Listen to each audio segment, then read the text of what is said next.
السلام علیکم ورحمۃ اللہ وبرکاتہ۔ مرحبا، اہلا وسہلا۔ امید ہے آپ سب خیریت سے ہوں گے۔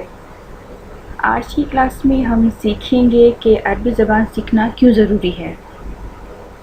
تو عربی زبان سیکھنا اس لیے بھی ضروری ہے کہ قرآن کی زبان ہے، کہ قرآن کو سمجھنے کے لیے عربی زبان سیکھنا بہت ضروری ہے۔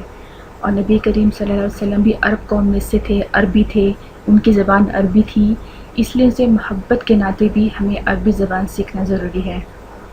شروع میں جو عربی بولی جاتی تھی وہ ایسے ہی تھی جیسے تجوید ہم پڑھتے ہیں، فصیح عربی، کلاسک عربی، قرآن کی زبان۔ بولنے کا انداز بالکل ایسا ہی تھا جیسے تجوید پڑھ رہے ہوں، تجوید کے ساتھ پڑھ رہے ہوں۔ لیکن وقت کے ساتھ اس میں تبدیلیاں آتی گئیں۔ تبدیلی اس لیے آتی ہیں کہ جیسے جب دو ملک آپس میں ملتے ہیں تو ان دونوں کا جو کلچر بھی آپس سے ملتا ہے، جیسے ماں باپ الگ الگ ملکوں سے ہوں تو ان کے جو بچے ہوتے ہیں ان میں تھوڑا سا ماں باپ کی خصوصیات ہوتی ہے، کچھ ماں کی خصوصیات، کچھ باپ کی خصوصیات تو مل جاتی ہے نا، یوں لہجے بدلتے ہیں۔ لیکن قرآن کی زبان اب بھی وہی ہے، کلاسک عربی، فصیح عربی، لیکن صرف بولنے کا جو انداز ہے نا، لہجہ، ڈائلیکٹ، وہ بدلا ہے۔ آپ سعودیہ میں دیکھیں، یمن، لیبنان، یو اے ای، ان ملکوں میں نا بولنے کا جو انداز ہے وہ آپ کو تھوڑا مختلف نظر آئے گا، لیکن جو لکھنے کی بات ہے، لکھنے میں ہمیشہ کلاسک عربک یوز ہوتی ہے جو قرآن کی زبان ہے۔ اکثر اوقات ہم لوگ کنفیوز رہتے ہیں نا کہ ہم کون سی زبان سیکھیں، کہ اگر عربی سیکھتے ہیں تو کون سے ملک کی زبان سیکھیں۔ اس کے لیے بیسٹ ٹپ یہ ہے کہ سب سے پہلے آپ وہ سیکھیں جو اس ملک کی جو اسٹینڈرڈ لینگویج ہے۔ عربک کی جو اسٹینڈرڈ لینگویج ہے وہ کلاسک لینگویج ہے، فصیح، جو قرآن کی زبان ہے، آپ وہ سیکھیں۔ وہی اس کی ایک جڑ ہوتی ہے اور اسی سے جو شاخیں نکلتی ہیں وہ شاخیں وہی لہجے ہوتے ہیں جو آپ یمن، سعودیہ، دبئی، لیبنان وغیرہ میں، جو ایجپٹ میں جو آپ سنتے ہیں، یہ لہجے ہیں اور ان کی بیس وہی ہے کلاسک عربک، اس لیے آپ کلاسک عربک ضرور سیکھیں۔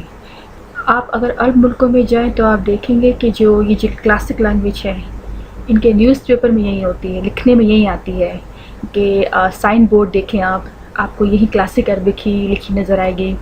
اسکولوں میں جو پڑھائی جاتی ہے وہ بھی کلاسک عربک ہوتی ہے۔ ہاں، جو اسپوکن لینگویج ہوتی ہے وہ ڈیفرنٹ ہوتی ہے، وہ اس علاقے کے اپنے کلچر کے حساب سے ہوتی ہے۔ اب جیسے آپ اردو کو دیکھ لیں، اردو ہماری قومی زبان ہے، لیکن اگر آپ نوٹ کریں تو آپ دیکھیں گے کہ اگر آپ پنجاب میں دیکھیں یا کراچی کے لوگوں کی اردو کو دیکھیں یا ناردرن ایریاز میں جا کے دیکھیں تو ان سب علاقوں میں جو اردو بولی جاتی ہے ان کا لہجہ مختلف ہے۔ صرف لہجہ مختلف ہے لیکن لکھنے میں آپ وہیں جو اردو کا اپنا اسٹینڈرڈ ہے، لکھی ویسے جاتی ہے۔ آج بھی آپ جو سائن بورڈ دیکھیں، اخبارات پڑھیں، اسکولوں میں جو اردو پڑھائی جاتی ہے وہ وہیں ہوتی ہے جو اس کا اپنا اسٹینڈرڈ ہے۔ ہاں، بولنے میں فرق آ جاتا ہے۔ ایسے آپ انگلش زبان کو دیکھ لیں، جیسے سی فور کیٹ، اگر آپ دیکھیں یہ ایک اسٹینڈرڈ لینگویج ہے، سی فور کیٹ، اس کا مطلب بلی، لیکن اگر آپ امریکن انگلش اور برٹش انگلش یا آسٹریلین انگلش کو دیکھیں تو ان کے بولنے کا انداز ڈفرینٹ ہوتا ہے۔ اب CAT کیٹ کو کھیٹ پاکستان وہ ایسے بولیں گے کہ ان کا لہجہ ہے، لیکن لکھنے میں وہ CAT ہی لکھیں گے اور پاکستان کو PAKISTAN ہی لکھیں گے، وہ PH نہیں لکھیں گے۔ وہ بولنے میں ہوتا ہے پھی اور کھا، لیکن لکھنے میں وہ اسٹینڈرڈ لینگویج ہی یوز ہوتی ہے۔ امید ہے کہ آپ کی کنفیوژن دور ہو گئی ہوگی کہ اسٹینڈرڈ لینگویج سیکھنا کیوں ضروری ہے۔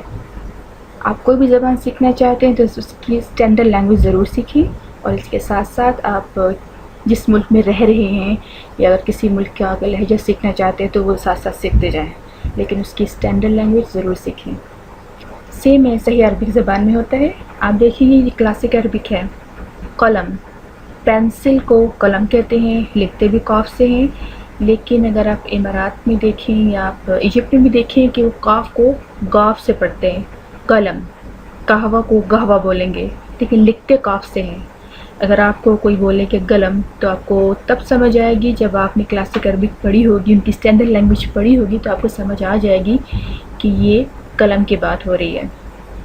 تو اس لیے بھی کلاسک زبان کو، ان کی اسٹینڈرڈ لینگویج کو سیکھنا ضروری ہے، اس لیے ہمیں سمجھ آ جائے گی کہ قاف کو ہی گاف بولا جا رہا ہے کیونکہ ان کا لہجہ ہے بولنے کا، لیکن لکھنے میں وہ قاف ہی لکھیں گے۔ تو امید ہے کہ ہماری آج کی کلاس آپ لوگوں کو بہت پسند آئی ہوگی اور آپ لوگوں کی کنفیوژن دور ہو گئی ہوگی. تو انشاءاللہ ہم سب کلاسک زبان، عربک کلاسک زبان ضرور سیکھیں گے. اگر آپ کسی ملک کا لہجہ سیکھنا چاہتے ہیں، اس ملک میں رہ رہے ہیں، رہنا چاہتے ہیں، تو ساتھ ساتھ آپ وہ بھی سیکھتے رہیں. لیکن اس کی جو بیسک جو جڑ ہے وہ کلاسک لینگویج ہی ہے، کلاسک عربک لینگویج، جو آپ ضرور سیکھیں. آپ سب لوگوں کا بہت شکریہ. مع السلامہ.